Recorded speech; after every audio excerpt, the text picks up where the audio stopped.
C'est qui ont là, mais avant de commencer cette vidéo, je voudrais d'abord dire à certaines personnes qui vont sûrement prendre mal mes propos de revoir la vidéo là. Je sais que je suis trop fort en français et qu'il y a certains de mes mots que vous n'allez pas comprendre. Mais enfin, bref, vous pouvez appeler un petit frère et pas venir vous expliquer ça. Déjà, je tiens à dire bravo, vraiment, bravo aux agents de maintien de l'ordre, particulièrement les BIR, parce que eux au moins, ceux qui ne travaillent pas pour eux, ils travaillent pour le pays. Donc, comme je disais tantôt, bravo à eux parce que ça, c'est un travail vraiment remarquable. C'est à beaucoup encourager. Voilà pourquoi moi, je dis que vaut mieux encourager ces gens-là qu'encourager les gens qui courent derrière le football. Je m'excuse beaucoup pour les supporters de football. Donc, comme je disais, vraiment, bravo. Et je tiens à soulever un truc très important. Vous savez, mes amis, quand les BIR prennent la route pour sortir, déjà, c'est leur vie qu'ils mettent en danger. Parce que quand ils sortent, comme vous les voyez partir là, dans leur tête, ils se disent qu'ils peuvent rentrer et qu'ils peuvent ne pas rentrer. Quand les géants de BIR se lèvent pour faire une opération, ce sont des vies qui sont en danger. Et n'oublions pas que ces mêmes agents de BIR là, ce sont nos frères, nos oncles, nos maris, nos tantes, nos enfants, etc., nos rivales. On ne va pas se mentir, il y a les BIR qui arrachent les femmes des gens ici dehors. Donc, ce sont ces vies-là qui sont en danger. Et les opérations que ces gens-là mènent pour donc assurer leur sécurité et la sécurité des gens qui s'en vont protéger, ils ne peuvent pas prendre et raconter ça au premier venu. Ils doivent agir sous une discrétion totale. Voilà pourquoi les opérations et les BIR là, vous n'allez jamais trouver ça exposé partout. Ce sont des opérations top secret parce que ce sont des opérations qui mettent en danger les vies des gens. Quand ils partent, ce sont des vies qui sont en danger. Ils ne peuvent pas venir raconter ça à n'importe qui. Oui. Ils ne peuvent. C'est pour ça que vous voyez, même quand ils viennent souvent en ville pour assurer la sécurité des gens, ils ne communiquent pas. Ils sont là silencieux seulement. Parce qu'eux, ils n'ont pas de bouche. Donc, il faut comprendre que non, ils ne peuvent pas venir commencer à raconter ce qui se passe.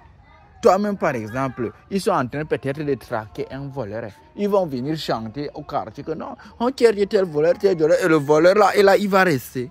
Il va prendre la tangente.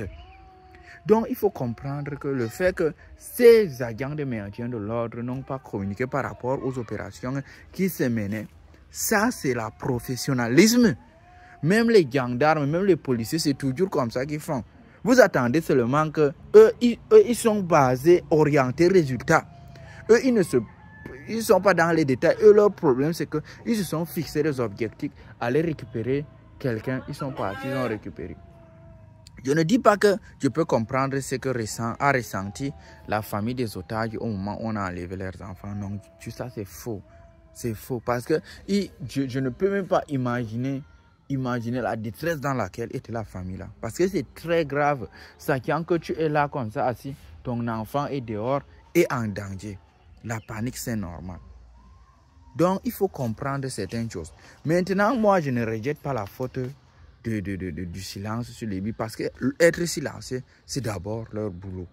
Ils doivent être silencieux. Parce que sinon, ça compromet l'opération. S'ils se mettaient à raconter tout sur les réseaux sociaux, non seulement la vie des otages aurait été en danger, et leur vie même aussi aurait été en danger. C'est comme ça. Comprenez que la vie d'un agent des forces armées du ministère de la Défense, ce n'est pas une vie de pop star, ce n'est pas une vie de comédien. C'est une vie qui demande beaucoup de discrétion parce que leurs opérations sont toutes top secret. Quand ils mènent leurs opérations, c'est pour garder les gens en sécurité. Ce n'est pas le quartier là-bas. Donc j'ai vu les gens crier sur les réseaux. Ne vous laissez pas manipuler par tout ce qui se dit sur les réseaux sociaux, mes amis. Ne vous laissez pas manipuler par ce qui se dit sur les réseaux sociaux. On a lancé une collecte. Je suppose que la personne qui a lancé la collecte là dans son cœur, c'est qu'il pensait bien faire. Mais au final, franchement, On lance la collecte, on ramasse l'argent là. On part, on confie ça maintenant aux ravisseurs.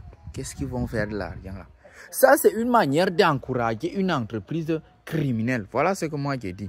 Je regarde souvent dans les films des Blancs, quand on capture souvent les militaires des USA, les États-Unis d'Amérique là. Quand on les capture les militaires, eux c'est clair, ils ne négocient pas.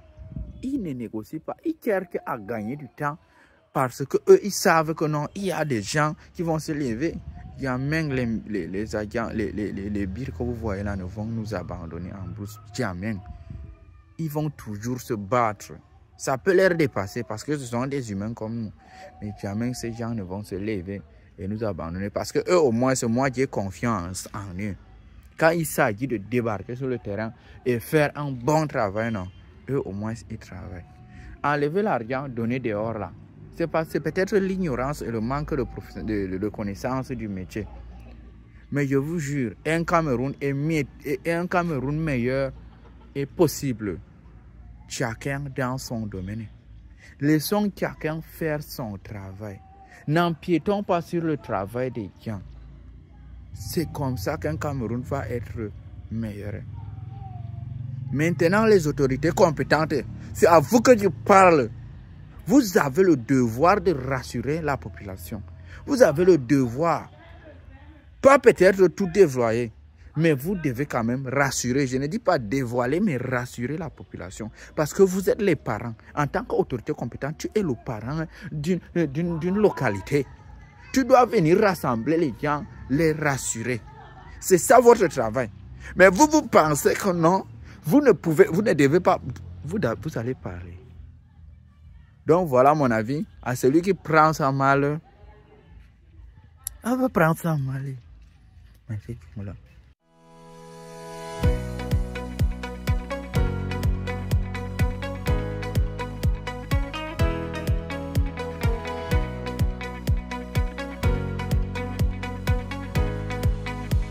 Ici à VS Shopping, il y a pour tous les goûts et pour tout type de situation. Pour vos soirées de mariage, pour vos soirées événementielles, pour vos awards de les stars, pour aller à la mort des ex. Sinon, ta belle-mère va te regretter comment. Pour aller à la divorce, surtout quand tu sais que tu n'as pas signé communauté de biens. Parce que sinon là c'est très mauvais. Donc là c'est juste pour être dans ton bureau. C'est-à-dire que chez nous à VS Shopping, on ne parle vraiment pas par le bout de la cuillère. Est-ce qu'on parle beaucoup? Femmes, offrez à vos maris. Maris, offrez à vos femmes. Pour tous ceux qui veulent se procurer les articles de marque, ils n'ont qu'à nous retrouver directement à Garoua, Yelwa, le quartier Yelwa, le quartier le plus branché de tout Garoua. Au niveau du carrefour fédéral en face de Cava Flora. Vous ne pouvez pas manquer. C'est l'ancienne 8e, à côté de l'ancienne 8e dimension.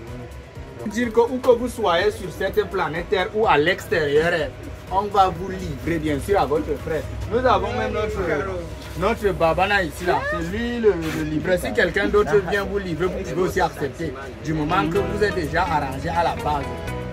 Il livre un peu partout, dans la ville de Garoua et même un peu à l'extérieur.